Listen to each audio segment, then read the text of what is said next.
All right. Welcome to another episode of the Jaws of Life podcast. This is episode 3, so a week after episode 2. And this is pretty much conversations I have in my head that I say out loud, essentially, for now. And I'm going to start this one off with a quote that I read today while waiting in line at Pyology. And if you don't know what Pyology is, it is like Chipotle for pizza. So you walk up, you order pizza, you put the stuff, toppings on you want, they cook it, and it takes a while though. It did take a little bit longer than I thought. But anyway, the quote is a Theodore Roosevelt quote, and I've read it a couple different ways, but this is one of the better ways I've actually seen it, and I think it's been condensed, and that's why it sounds a little different. But anyway, here it is. Far better is it to dare mighty things, to win glorious triumphs, even though checkered by failure, than to rank with those poor spirits who neither enjoy much nor suffer much, because they live in a gray twilight that knows not victory nor defeat. And I think if you have an endeavor, or you have a dream, or you have a mission, or you have a goal, you essentially, and you are acting out on it, you are living that quote. And I can speak from personal experience that, you want to do nothing but succeed. But what you learn along the way is that you will do much more failing than succeeding, and it is okay. It is okay to fail. It's actually good to fail because you learn a lot, and it's hard to tell somebody that has failed, but eventually you learn that it's good. You learn a lot from it, and the smartest people in the world will tell you that, and that is one thing in common. No, I don't care what they're doing or what they do, they will reference that, or they should. And if they don't, then I believe they have an inaccurate sense for what success is. Because if you don't know what failure is, you don't have any clue what real success is. And that's the way I see it. You might agree with that, you might not, but that's the way I see it. Anyway, I kind of was going to start this off with, other than a quote, a topic that has nothing to do with what I normally talk about, but I think I have some experience in it. As I said in my introduction podcast, I was a Marine, and I made it to the rank of sergeant, and that was my goal when I joined the Marine Corps. If I did one enlistment, I wanted to make sergeant, and I did. And if you are a leader in a leadership position, and I would say that most Marines are told to be leaders. They are pushed to be leaders. Even if you are the lowest ranking Marine, you're still pushed to be a leader. One of the things you should do as a leader is you should leave open lines of communication with people who are your subordinates or that follow you. And if you don't leave open lines of communication, then you're not doing the full leadership. And leadership isn't just about telling people what to do. It is about also, showing the example of what's right, and also showing the example of what's wrong sometimes, and highlighting those things. And I recently had a young Marine contact me to go over some topics that he was concerned about. And I thought, after we were done with the conversation, I thought to myself, I wonder if he had an active duty Marine. Now think about it. I'm out of the Marine Corps since 2006. I haven't worked with the Marine since 2014. And this young Marine is in his first term. So I knew him when he was I think he was a Lance Corporal. And he knew me as a civilian. So he never knew me as Sergeant White, And the thing is, he comes to me out of confidence to talk with and go over some issues. Now, I understand maybe the issues he's going over with me might not be something he wants to bring up through his chain of command, because they might have a problem with these issues that he's bringing up to me. Maybe, or maybe they don't. The thing is, I just hope that he has the avenue to take up issues with his Marine leadership, his active duty Marine leadership. And if he doesn't, that's a problem. And the only reason that I decided I wanted to talk about it was because I want, if you are listening to this and you have people who look up to you and follow you for guidance, always make sure that they understand that they can bring a topic up to you and there won't be a consequence unless obviously it's something, really bad and there's a legal consequence. But they should be willing to bring up issues to you just to talk through them.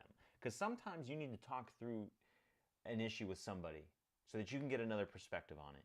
And if you don't and you end up making a bad decision, it could be because you didn't have another perspective. And when you're sometimes in a situation, it is very difficult to detach and get an outside perspective. So especially for young adults, and more importantly, males who are emotionally crazy anyway. A lot of hormones and stuff, how it goes.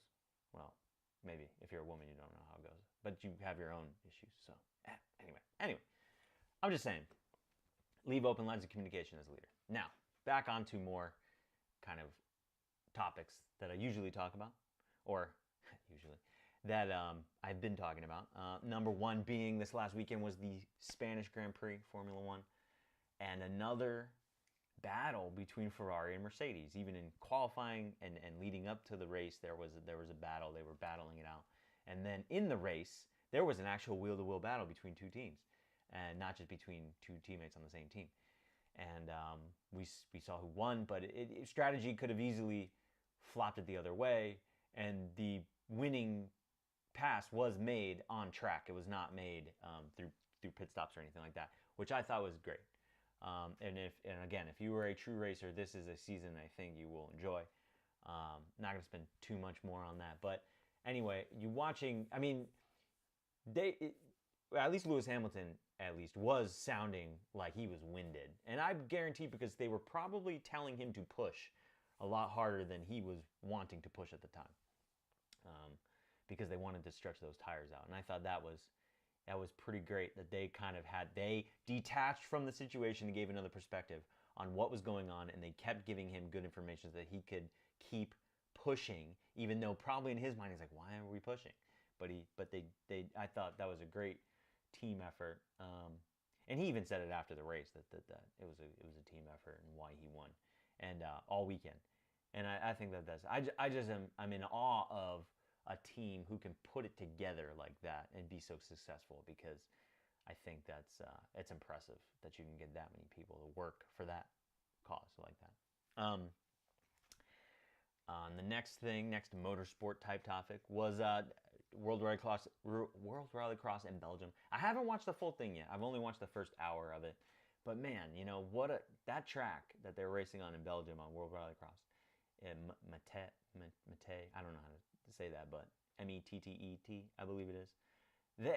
That track that's pretty. The kind of change of directions that they have to make with those cars are so agile. It's so great to go from watching Formula One cars who are trying to get traction and be as clean and neat as possible with their driving, and then you go with a complete opposite with World Rally Cross, where they're trying to slide the car, but in a balanced sort of way, so they don't lose time but still get speed. And it's just like, to watch both is amazing.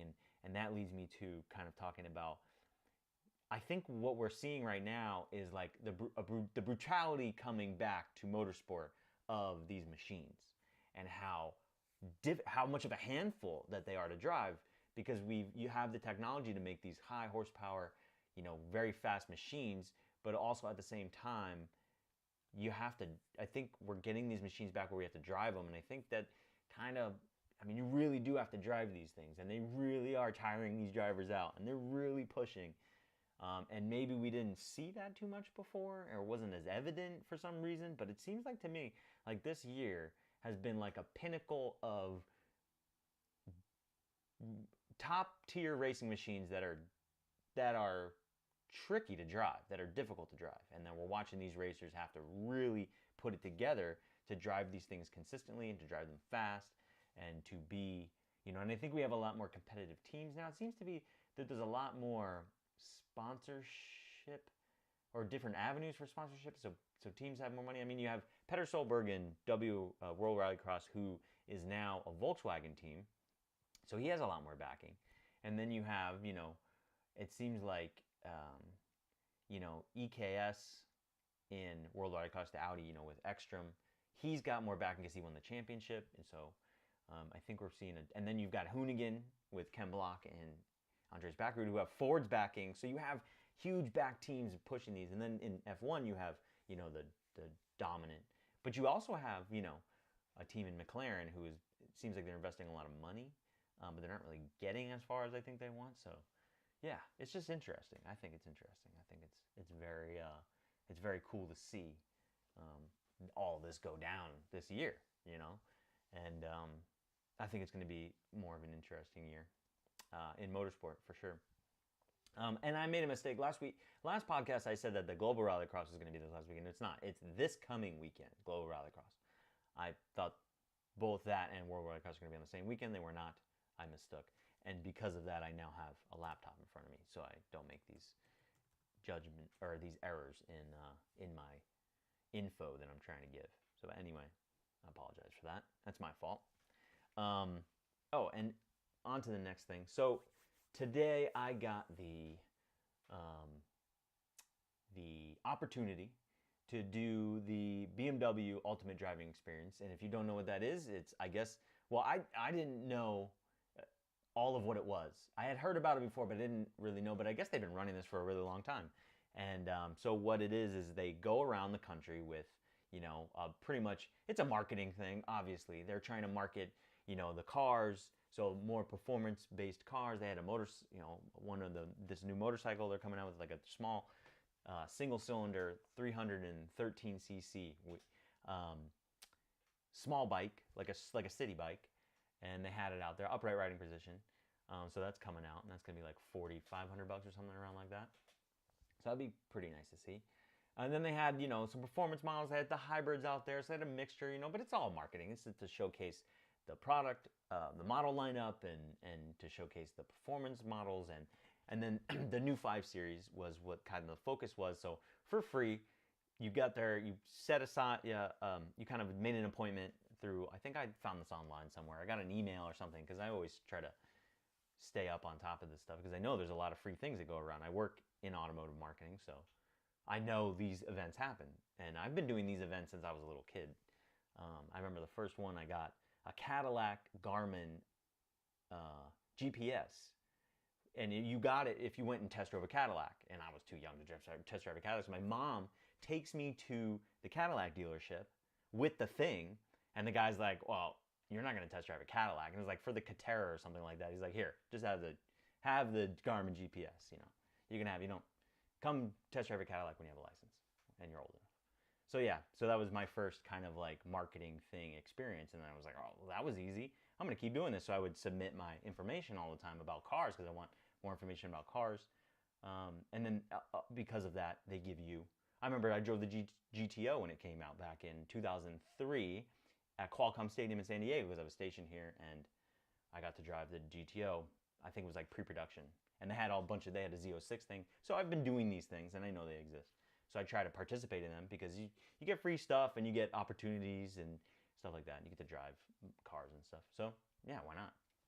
So I went out there, and so the first part of the morning, you set an appointment. Mine was 9 o'clock. You go there, and then they take you on autocross, and you're using the 5 Series, both the rear-wheel drive version and the all-wheel drive version. And then you go, it's a little autocross track. You take a couple sighting laps, with the instructors, and then they take you out in a group, and then you come back and you switch cars, and you do the other, you do one or the other. And then you go out with the instructor on your own for a timed lap. And it's not a full, it's just out and in, But it's fun to push a car around like that in a closed course, like where you can just push it and have the instructor kind of give you guidance. And he seemed to think I was doing pretty good, but I didn't win. But whatever. Hey, that's how it goes sometimes. Again, failure. You learn. probably could have attacked, I think, at the end of the lap. I think I kind of backed off because I didn't, the end where they stopped the timer was coming up, and it was like, I don't know why, but I didn't drive all the way through. And I think I lost a significant amount of time there. I didn't attack the end of the lap. And yeah, not to make any excuses, but I think that's why. But anyway, those cars, I mean, you can get that thing on its toes, and it's a 5 Series. And it seems to me that like each segment has gotten progressively bigger over the years that they've been developed. So the 5 Series is pretty big now, and it's got a lot of luxury type stuff, so more stuff than I need. But anyway, after that, I went and they have street drives you can take. And what's kind of crazy is I do ride and drives, and we don't allow the consumer to go out by themselves. You do right seat driving. You sit there with the consumer, and you're a product specialist. You get to talk about the car as they drive, and you make sure they don't go drive like an idiot and go drive off with the car. Well, these BMW guys, they just kind of let you out there by yourself, and which is nice but at the same time, like if I have a question, there's no one there to answer it. But it is nice to drive the vehicle on your own, and I'm not going to be an idiot with it. You go pretty fast. They have speed warnings set real low. I think it's like 55 or 60 miles an hour. And you're on city streets. You're not getting on the freeway or anything. But you get a good 5-mile loop or whatever they had you do. And but you get a good feel for the car. And I drove the i3 because I've never driven that before, but I have done stuff with the Bolt, so I wanted to compare. And I like the unique styling of it. I like how it's very different. It felt light and because it is carbon fiber chassis, so it was an interesting car to drive. I like the way it drove. BMW makes a great driving car, so I didn't doubt it was going to be nice to drive. I just wanted to see what their interpretation of the electric vehicle was. So that'd be a cool city car, I think. And then I drove the the 230i, which I really liked. I liked the size of it. It reminded me of BMWs of old with their small, compact size, and they feel real nimble. I like that one. And then I drove the 650i, which sounded amazing, but I just think it was too much. Like the seat moved as you were, it anticipated the turn you were about to make and would put, before you even made the turn, and would put pressure on one side of your butt cheek or the other. And I'm like, and you can turn it off, but I'm like, why do we even need this? Like, why is this adding weight to this vehicle? But I guess if you bought that expensive of a car, you wouldn't really care. But my theory on that car is like, that'd be a fun car to have for a day or two or a weekend. I don't want to own that car though. It was nice. It sounded great, like I said, but it was just, I don't know. It didn't feel to me like a BMW. It felt more like a cool car, just not as BMW-like as I would like to be. And then after that, I drove the M240, which was just a high, was like a way sportier version of the 230. And I like the size of that. It was very firm in its suspension settings. I don't know. To me, the 230 was a good mix for street driving, like a daily driver that would be a good daily driver. The 240, I guess, if you wanted to, I don't know. If you wanted to have something that maybe you were going to drive a lot really fast, maybe that would be it. But I don't know. I think driving around on these Southern California roads, mostly on the freeway and rough roads, not the outside, the city roads, I think the 230 would be good with a manual. Even though that automatic transmission they have in it does shift very good. I was even in regular automatic mode and in different Sport, Comfort, Sport Plus, it did shift really good.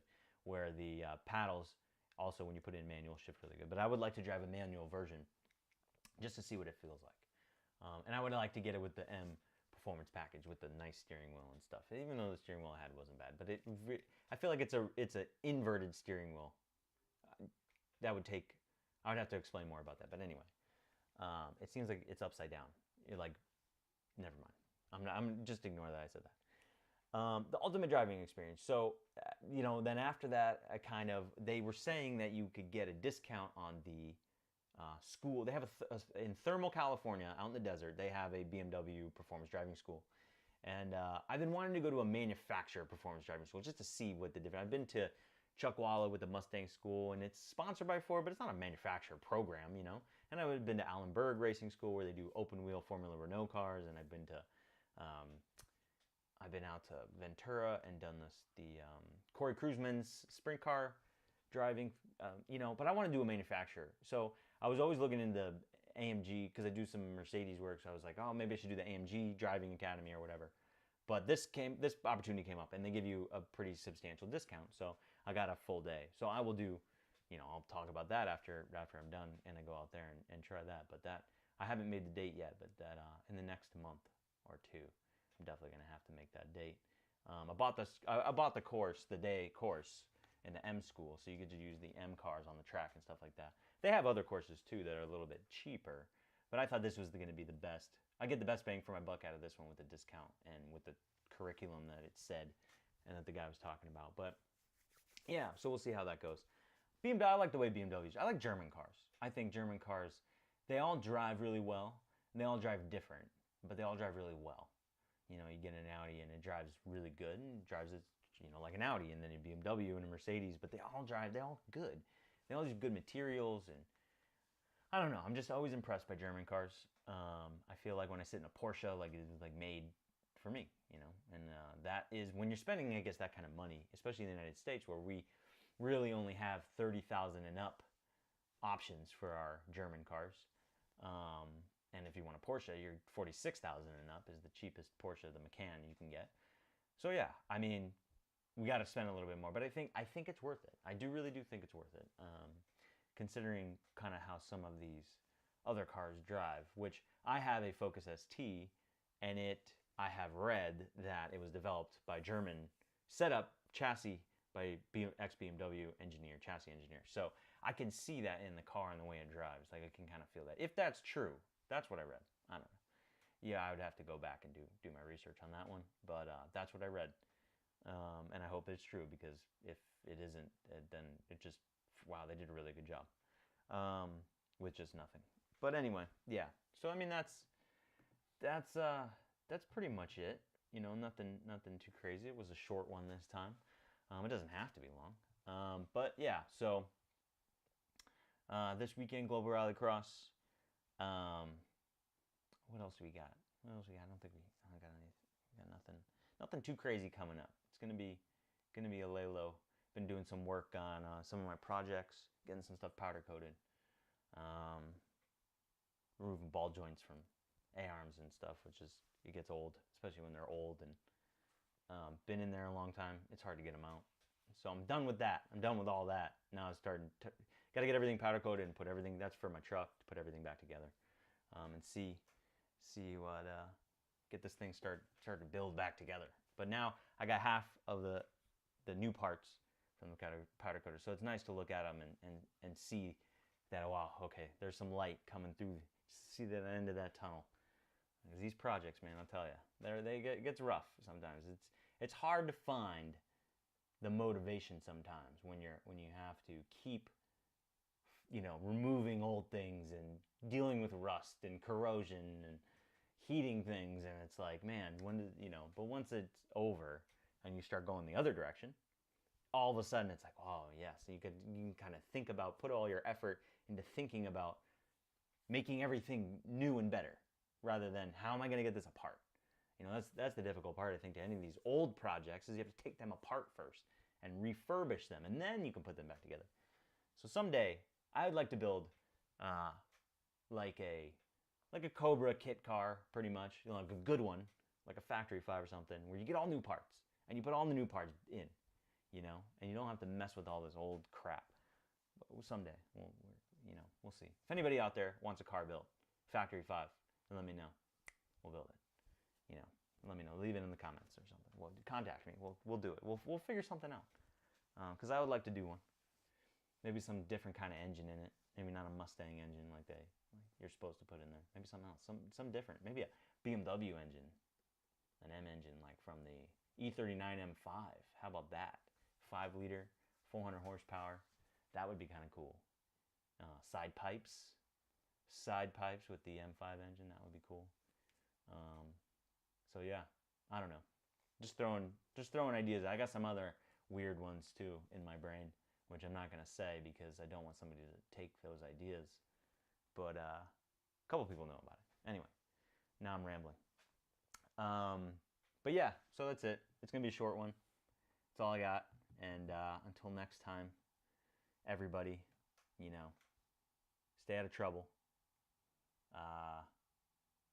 Don't hurt yourselves unless you're going for maybe an overtake and it's an accident and it happens. You know, sometimes the gaps close.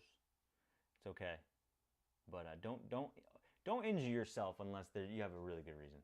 Let's just put it that way. All right. And until next time, signing off here. Yeah. Anyway, see you guys next time.